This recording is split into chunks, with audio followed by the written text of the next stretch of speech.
values, live your values. Shanti Urreta.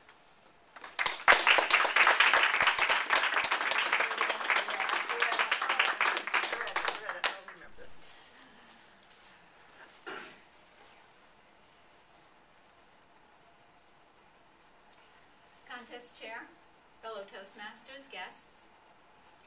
How many of you have ever owned a pet? I used to have a Chihuahua when I was a little girl. He would drive me crazy. He would sleep in my bed, and every time I moved my feet, he would bite them.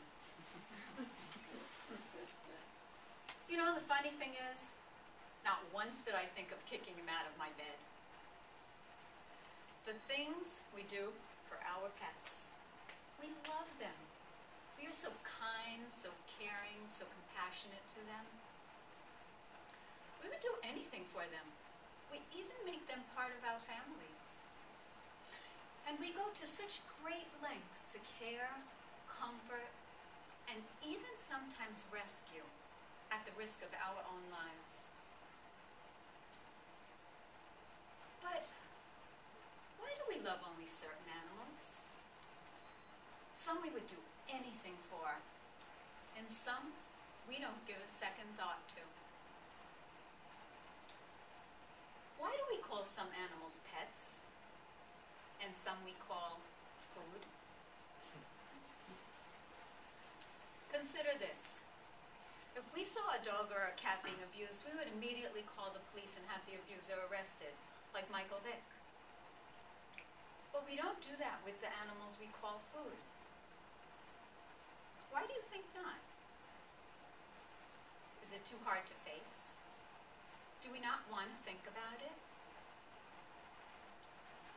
A friend of mine, before she became vegan, said she didn't want to know. She didn't want to know what really happened to the animals because then she would have to do something. She would have to change. And change seemed scary to her. Most people would not stand to see an innocent animal harmed or killed. Yet most people support the killing of innocent animals. Every year, worldwide, people kill at least 70 billion chickens, 1 billion pigs, 300 million cattle, 500 million sheep and goats, and 130 million tons of fish.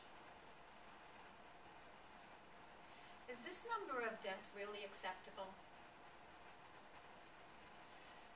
As babies, we were all fed the flesh of animals. It's the way we were raised. It's part of our families. It's part of our culture.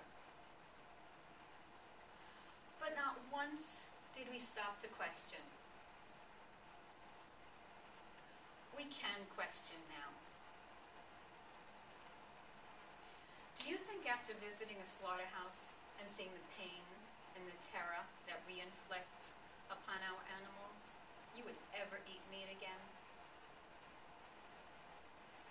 Albert Schweitzer, a renowned philosopher and Nobel Peace Prize winner, said, "Think occasionally of the suffering of which you spare yourself the sight."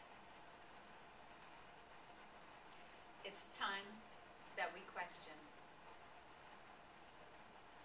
Look at your pets. Our food animals are just like them, feeling beings, both physically and emotionally. Another friend of mine remembers visiting a dairy farm many years ago and vividly recalls the heart-wrenching bellowing of the mother cows whose 3-day-old babies were torn away from them. So what is the difference between our pets and our food? Is there a difference? Do we treat them differently because we don't know them? Because we don't have a relationship with them? We wouldn't hurt our pets.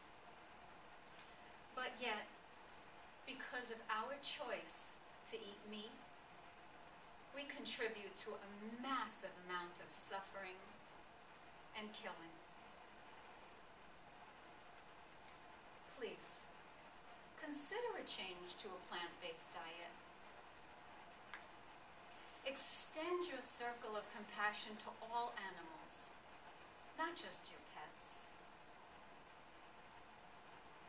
As a Toastmaster, always seeking to improve my speech, I'm always encouraged to answer the question, so what's in it for me? Why should I care? Well, a plant-based diet is the kind, the caring, and the compassionate way to be. You get to live your values. Consider going vegan tonight for the animals, tomorrow for your health, for the planet, and for the survival of mankind. Change. Change is tough. They say change is inevitable. It's the only thing that's a constant. Like my family. My family's changing. We're going from 4 people to 4 people and a pet. I tried to convince my husband that we should get a pet pig, but all he said was, no. So we'll be searching for a dog. I wonder what he'd think